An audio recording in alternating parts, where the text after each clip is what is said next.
అందరికి Google link share చేస్తాము వాట్సాప్లలో, అందులో ఆల్ డీటెయిల్స్ అన్ని పెట్టున్నాము, ఎవిడెన్స్లన్నీ క్లియర్గా ఉన్నాయి అన్ని.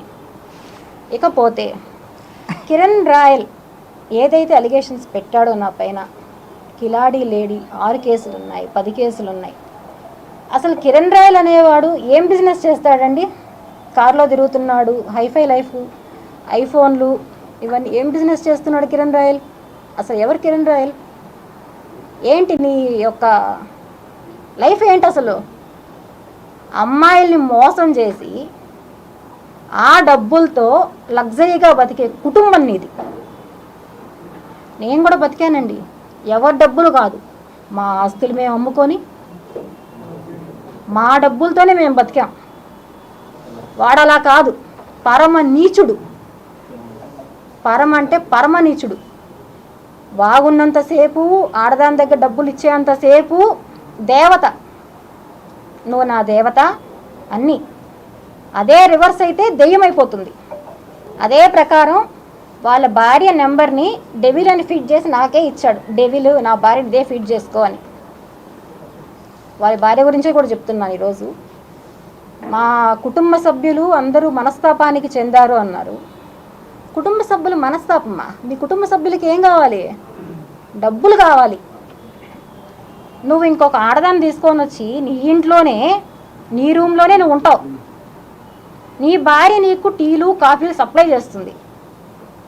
నీ కూతురు వచ్చి ఫుడ్ సప్లై చేస్తుంది, అన్నీ చేస్తుంది.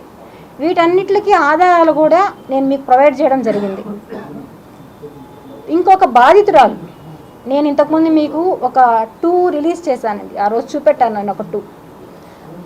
ఆ బాధితురాలని వాళ్ళ ఇంట్లో తీసుకెళ్ళి దుర్మార్గంగా కొట్టాడు. వాళ్ళ భార్య సమక్షంలో. ఆమె ఎంత బాధపడిందో ఏమనేది కూడా అన్నీ క్లియర్గా నేను మెన్షన్ ఉంది అందులో. ఆమె రికార్డ్సే ఉన్నాయి, అన్నీ కూడా నేను అందులో పెట్టాను, చూడండి. ఇంకా అభినయ్ రెడ్డి గారికి నాకు అక్రమ సంబంధం ఉందంట.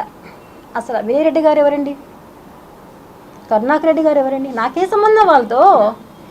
నా ఫైట్ ఏంటి? నన్ను వాడు మోసం చేశాడు. ఎవరైనా ఒక మహిళ వచ్చి నన్ను ఒకడు మోసం చేశాడని పబ్లిక్లో కూర్చుంటుందా? నేను కూర్చున్నా. ఎందుకంటే నేను నా పిల్లల కోసం నేను ఫైట్ చేస్తున్నాను. నేను ఇక్కడ వాడికి భయం పుట్టింది, ఈ అమ్మాయి దగ్గర నావి టోటల్ ఉన్నాయి, అన్నీ తెలుసు, బయట పెడుతుంది అనే భయంతో నన్ను అరెస్ట్ చేయించాడు వాడు. నాకు సంబంధం లేని విషయంలో నా అకౌంట్స్ అన్నీ అతను వాడి, అతను చేసే బిజినెస్ కూడా ఈరోజు మీకు నేను చెప్తున్నాను. మీకు అందరికీ తెలిసి ఉంటుంది తిరుమల దర్శనాల గురించి. ఎవ్రీథింగ్ 500 రూపాయల టికెట్ది ఎంతో పెట్టి బ్లాకుల్లో అమ్ముతాడు, అది ఓకే. ఇంకొక మెయిన్ విషయం నేను అందులో రికార్డులో ఇచ్చాను, ఆ తర్వాత మీరే అన్ని లింక్స్తో చూసుకోండి. చెన్నై నల్లి సిల్క్స్లో అతను ఏం చేస్తాడు అనేది, నల్లి సిల్క్స్ నుంచి ఏం తెస్తాడు అనేది నోట్ చేసుకోండి. ఇది అతను ఒక వ్యాపారం. ఎవరైతే తిరుమలకు వచ్చే భక్తులు ఉన్నారో వాళ్ళని మోసం చేయడం ఏ విధంగా అతను చేస్తాడు అనేదానికి ఉదాహరణ చెన్నై నల్లి సిల్క్స్. ఇంతవరకే చెప్తాను నేను, దీని తర్వాత మనకు అర్థమైపోతుంది ఏంటి అక్కడ నల్లి సిల్క్స్లో ఏంటి అనేసి, ఏం చేస్తాడు అక్కడ అనేసి. సాక్షి నన్నే తీసుకెళ్ళాడు. అతను డైరెక్ట్గా అతను పేరు పెట్టాడు. ఎవరైతే చుట్టూ ఉన్నారో, ఎప్పుడైతే ఎవరితో వెళ్తాడో వాళ్ళని తీసుకెళ్ళి మాకు ఒక మంచి శారీ కావాలి, పట్టు శారీ కావాలి మాకు అని చెప్పి తీసుకుంటాడు. తీసుకొచ్చిన అమ్మాయిలకి ఏం చెప్తాడు? ఇప్పుడు నాకే ఏం చెప్పాడు, మా బంధువులు అమెరికాలో పెళ్ళుంది, ఒక 20,000లో పట్టు శారీ తీసి ఇవ్వాలి. ఓకే, నేను అలానే అనుకున్నా. వచ్చిన తర్వాత నాకు ఎలా తెలుస్తుంది అతను ఏం చేస్తున్నాడని? వాళ్ళే చెప్పారు అతను చేసి ఏం బిజినెస్ అని. మీకు ఈవేళ కొన్ని అర్థమై ఉంటుంది ఇది ఏం చేస్తాడు అనేసి. ఒక వస్త్రం తీసుకొని వచ్చి శ్రీవారికి సంవత్సరానికి ఒక్కసారి ఒక టికెట్ ద్వారా ఇస్తారంటండి ఆ వస్త్రాన్ని. ఆ వస్త్రం గురించి నాకు కూడా తెలియదు. వీడు తీసుకొని వచ్చేదాన్ని ఇంట్లో పెట్టి ఇంట్లోనే పసుపు నీళ్ళు గంధము పన్నీరు అన్నీ నైట్ అంతా దాన్ని పెట్టి వీళ్ళే దాన్ని సేల్ చేస్తున్నారు. ఏమని ఇది డైరెక్ట్గా వెంకటేశ్వర స్వామి దగ్గర నుంచి వచ్చింది, దీనికి సాక్ష్యాలు నా దగ్గర లేవని నేను చెప్తున్నాను. ఎవరైతే బాధితులు ఉన్నారో, ఎవరైతే అతని దగ్గర కొనుంటారో వాళ్ళే రావాలి, దీనికి వాళ్ళు వస్తారు,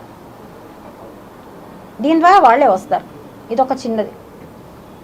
న్యాచురల్ అతని బిజినెస్ ఏంటి, ముందు ఏం చేసేవాడు అతను, తిరుపతి ప్రజలకు తెలియదు అతని గురించి. ఏమిటి అడుగుతున్నాను, స్క్రోల్ చేస్తున్నారు కిరణ్ రాయలు అది ఇది మిగతా చాలా చూశాను నేను. వస్తానే ఏం చేస్తున్నాడండి కిరణ్ రాయలు, చెప్పాడు బీడాలు అమ్ముకుంటా అన్నానని చెప్పారు. అవును, అట్లా చేసే కష్టపడి వచ్చాను అనేసి. ఏం కష్టం చేసావు నువ్వు, అసలు ఏం కష్టం చేసావు నువ్వు? మోసం చేయడం తప్ప ఏం తెలుసు నీకు అసలు, అడుగుతున్నా నేను. మోసం చేయడం తప్ప ఏం తెలుసు నీకు? నిన్ను నమ్మి లైఫ్ను పోగొట్టుకొని ఈరోజు నేను నా పిల్లల్ని లైఫ్ పోగొట్టుకొని నేను బయట వస్తే నువ్వు నాకు ఇంకొక వ్యక్తికి అక్రమ సంబంధం అంటగడతావా? ఎంత నీచుడు కిరణ్ రాయల్ నువ్వు అసలు. ఎవరొచ్చి నా ఇంట్లో వచ్చి కూర్చొని నువ్వు చెప్పిన 100 పేపర్స్ ఎవరు తాగారు, ఎవరు బిర్యానీలు తిన్నారు, ఎవరు చేపల పులుసు తిన్నారు? Sir can you display the photo? ఎవరు చేశారు?